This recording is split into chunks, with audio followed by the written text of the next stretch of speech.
연립 2차 방정식 보겠습니다. 연립 2차 방정식. 연립 방정식에서 차수가 가장 높은 것이 2차 방정식일 때 이것을 연립 2차 방정식이라 합니다. 라는 거죠. 최고차항의 2차, 뭐 x제곱이든 xy제곱, 아니 y제곱이든 이것도 2차라고 볼 수 있습니다. 문자 두 개니까. 이렇게 크게 두 종류로 나눠요. 그러니까 1차와 2차를 연립하든가 2차와 2차를 연립하거나 연립 2차, 1차 방정식에서 주로 가간법을 썼지만 연립 2차 방정식에서는 주로 대입법을 쓴다. 그렇죠. 고차일 때는 2차 이상일 때는 대입법을 쓴다라는 거. 연립 2차 방정식 풀이 1차 방정식과 2차 방정식으로 이루어진 연립 2차 방정식 1차 방정식을 x 또는 y에 대하여 정리하여 2차 방정식에 대입한다 라고 되어 있습니다. 2차 방정식과 2차 방정식으로 이루어졌을 때는 후 2차 방정식 쪽 인수분해가 가능한 식을 인수분해 후 1차 방정식과 2차 방정식으로 이루어진 연립 2차 방정식을 푼다. 상수항이 없는 별표는 0꼴의 식이 있으면 별표를 인수분하여 1차식으로 1차식은 0꼴로 만든 다음에 푼다. 결국은 다 뭡니까? 1차로 만들어라. 1차가 있으면 그대로 대입하고 없으면 인수분해해서 만들어라 이 뜻이네요. 그죠? x제곱 더하기 y제곱에서 x와 y를 서로 바꾸면 y제곱 더하기 x제곱이 원래 식이 같아진다.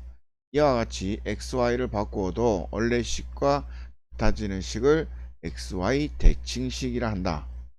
마찬가지로 xy를 바꾸어 서로 바꾸어도 원래의 식과 같아지는 연립 2차 방정식을 대칭형 연립 2차 방정식이라고 한다. 예를 들어 x 더하기 y는 7, x 곱하기 y는 6, x제곱 더하기 y제곱은 13, xy는 6. 무슨 말입니까? 얘를 y로 바꾸고 얘를 x로 바꿔도 똑같죠. 얘를 y로 바꾸고 얘를 x로 바꿔도 똑같다 이 뜻을 얘기하는 겁니다. 대칭형 연립 2차 방정식 풀이 x, y를 두근으로 하는 새로운 2차 방정식을 세워서 x, y 값을 구한다. 그렇죠. 요거 중요합니다. 대칭형 연립 2차 연립 방정식의 대표적인 두 유형의 해법은 다음과 같다. 자, x 더하기 y는 7, xy는 6. 뭔가 뭔가 어떻습니까? 근의 합, 근의 곱 이렇게 같죠. 같이 합에 대한 식이 1차적으로 주어졌을 때 x, y를 두근으로 하는 2차 방정식을 세워서 푼다라는 얘기입니다. x제곱 더하기 y제곱은 13, xy는 6과 같이 합에 대한 식이 2차식으로 두어졌을 때 1차식으로 변형한다. 그렇죠. 1차식을 변형하는 게 중요합니다. x제곱 더하기 y제곱은 이렇게 변형해서 합 곱으로 이루어진 쪽으로 변형한다. x 더하기 y는 a, xy는 b로 치환하여 a, b의 값을 구한다. x 더하기 a는 x 더하기 y는 a, xy는 b를 이용하여 xy 값을 구한다. 아, 말은 많지만 문제를 통해서 쉽게 더 접근해 봅시다. 확실하게.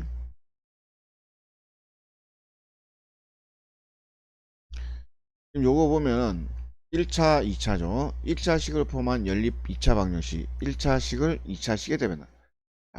1차식이 있으면 요 1차식을 여기다 대입을 하는 겁니다.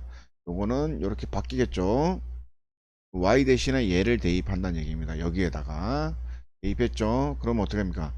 x만 있죠. 이렇게 전 다음에 전개하고 x-1, x2 얻었으면 어디다가 여기다 넣으면 됩니다.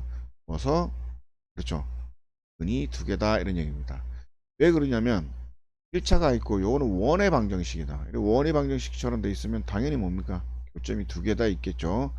2차가 있고 1차가 있으면 교점이 두 개 나올 수 있다라는 거 꼭 기억하십시오. 그 다음에 2차 2차니까 요것도 2차 2차니까 이렇게 두 점이 나올 수 있다는 것도 알 수 있고 아니면 이렇게 원이 있으면 이렇게 돼서 4점도 나올 수 있다라는 거 꼭 기억해 주십시오. 그래서 곡선 두 개가 연립이 되면 네 개까지 나올 수 있다는 거. 한 개도 나올 수 있겠죠. 이렇게 한 개도 나올 수 있죠. 이렇게 접하면 한 개도 나올 수 있고, 두 개 나오려 그러면 어떻게 됩니까? 이렇게 되면 될 거고, 세 개 나오려 그러면 이렇게 되면 세 개 될 거고, 네 개 나오려면 이렇게 되면 네 개 나올 거고, 안 만나려면 이렇게 되겠죠. 어쨌든 네 개까지 나올 수 있다는 거 꼭 기억해 주시고, 별표 곱하기 0의 꼴의 식이 있을 때 있죠. 별표를 인수분해하여 1차식을 구해 연립방정식 푼다. 그렇죠. 둘 중에 딱 봐서 인수분해가 되는 놈을 찾아야 됩니다. 그래서 반드시 1차식을 찾아내야 이 문제를 풀 수 있다는 겁니다. 자, 요거를 답변을 인수분해하면 인수분해 되네요. 그죠? 인수분해가 됐습니다. 그러면 y 대신에 2x, y 대신에 x를 두 번 계산을 해야 되는 겁니다. y 2x를 어디에다가? 여기다 넣어야 되겠죠. 여기다가 넣어서 x제곱 6 하면서 플러스 마이너스 4를 얻었습니다. 그죠? 이 값을 y는 2x에 대입하면 y는 플러스 마이너스 8 이렇게. 복고동수라는 얘기는 더하기 4 돼 있겠으면 여기서는 더하기 8 플러스 마이너스. 그러면 플러스 마이너스 하면 더하기를 넣었더니 이렇게 됐다는 얘기고, 빼기를 넣었더니 이렇게 나왔다는 얘기입니다. 만약에 이렇게 되고 이렇게 됐으면은 더하기 4를 넣었더니 마이너스 8이 나왔다는 얘기고, 마이너스 4를 넣었더니 마이너스 플러스 8이 나왔다, 이런 얘기입니다. 그 다음 두 번째 요거를 여기다 대입해서 또 풀었더니 x는 플러스 마이너스 2가 나오고 y는 플러스 마이너스 2가 나왔다, 이런 얘기입니다. 그걸 다 각각 대입을 이렇게 묶으면 4개가 나온다라는 거 다시 풀어보고 숙달시키기 바랍니다. 이렇게 됐죠. 더하기 x 더하기 y는 7, xy는 6. x와 y에 대하여 대칭일 때 이게 무슨 말이었습니까? 여기 yx를 바꿔도 똑같고 여기 yx를 바꿔도 똑같은 걸 말하는 겁니다. 그러면 x 더하기 y, xy를 xy의 값에 대한 2차 방정식, 이걸 두근으로 하겠다는 거예요. 두근. 그 두근의 합은 그쵸, 마이너스 7, 두근의 곱은 6. t의 입장에서 보면 이렇다는 얘기입니다. 그 다음에 요거의 두근을 했으니까 인수분해하면 이렇게 되겠죠. 그럼 t는 1, t는 6 이렇게 되겠습니다. 그죠? 그러면 t가 뭐였습니까? 이거에 대한 근이 되는 거죠. 그죠? 그러면 어, 그 뭡니까? 1하고 6 나왔죠. 그러면 x가 1일 때 y는 6. 그죠? x가 6일 때 y는 1 이렇게 구분하면 되겠습니다. 그 다음에 요거 같은 경우 봅시다. x 더하기 y는 a, xy를 b로 놓으면 그죠? xy 제곱은 이렇게 곱셈 공식을 쓸 수 있겠죠. 그죠? 그러면 a 제곱 마이너스 2b는 13, b는 6 이렇게 정리가 되겠습니다. b 6 나왔으니까 a 값 당연히 나오겠죠. a는 플러스 마이너스 5, b는 6 이렇게 되겠습니다.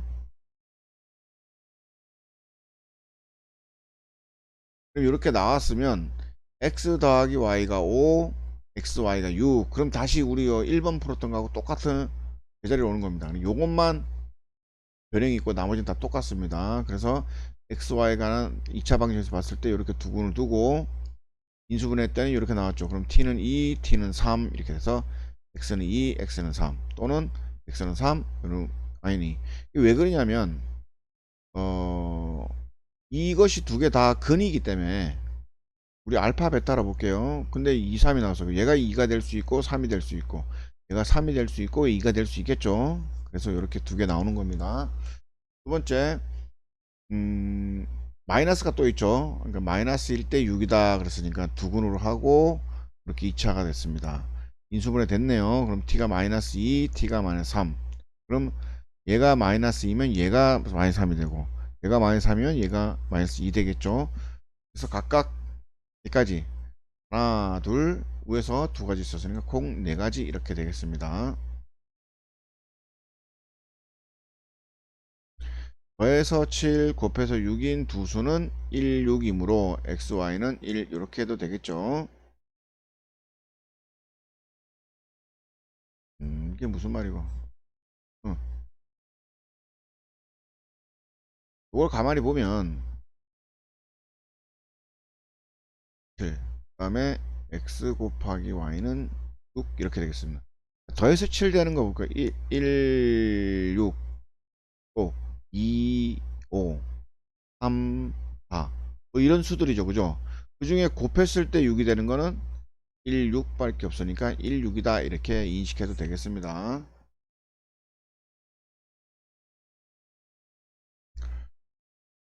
그렇게 해서 오직 한 쌍의 해를 갖도록 하라는 얘기는 뭡니까? 이 고점이 하나만 있도록 하라는 얘기죠. 1차식을 2차식에 대입하여 2차 방정식을 만든 후, 그렇죠? 둥근의 조건을 얘기하면 뭐가 요 판별식가 0이 되겠죠. 그다음 y는 이렇게 고치면 여기다 대입하면 이렇게 2차가 나오겠습니다.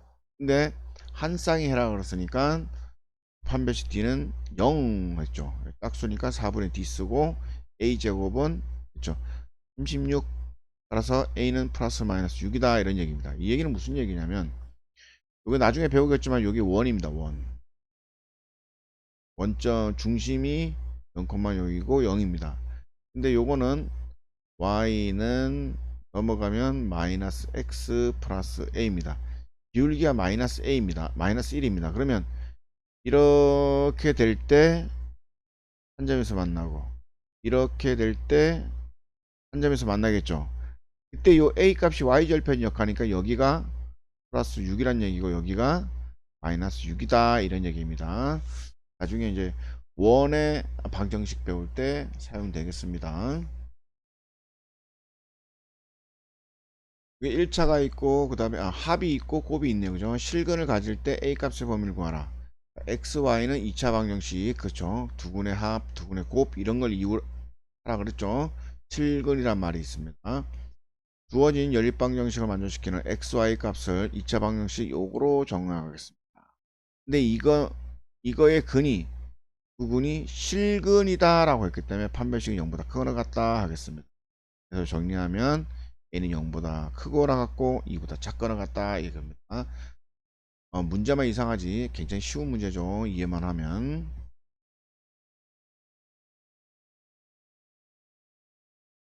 반지름 길이가 10인 원의 둘레가 56 직사각형이 내접하고 있을 때 이 직사각형의 가로 세로 길이를 구하시오 되어 있습니다. 단 가로 길이가 세로 길이보다 길다. 그렇죠. 연립방정식의 활용 문제는 다음 순서로 해결한다. 구하는 것을 x로 놓는다. 주어진 조건에 맞게끔 연립방정식을 세운다. 해를 구하고 그 해가 조건에 맞는지 확인한다. 이렇게 됐습니다.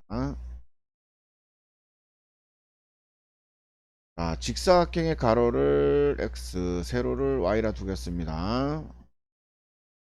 근데 가로가 더 길다 그랬죠. x가 y보다 더 크겠네요. 직사각형의 둘레의 길이가 56이다. 둘레는 뭡니까? 이거 다를 둘레라 하겠죠. 그러면 x가 2개, y가 2개. x 더하기 y는 28 이렇게 되고. 직사각형의 대각선 길이는 원의 지름이 길이가 20이므로 그쵸? 이게 20이죠. 그러면 우리 피타고라 써서 그죠? x제곱 더하기 y제곱은 400 이렇게 정리가 됐습니다. 그럼 결국은 식 2개가 나왔는데 요겁니다. 1차와 2차면 1차를 2차에 대입하라 이렇게 돼 있죠. 대입하면 이렇게 정리가 되겠습니다. x는 12, x는 16 되겠네요. x 12 대입하면 y는 16, x 16 대입하면 y는 12. 근데 가로 길이가 세로 길이보다 길어야 하므로 가로 길이가 16이고 그렇죠. 세로 길이가 12가 되겠습니다. 네, 여기까지 하겠습니다.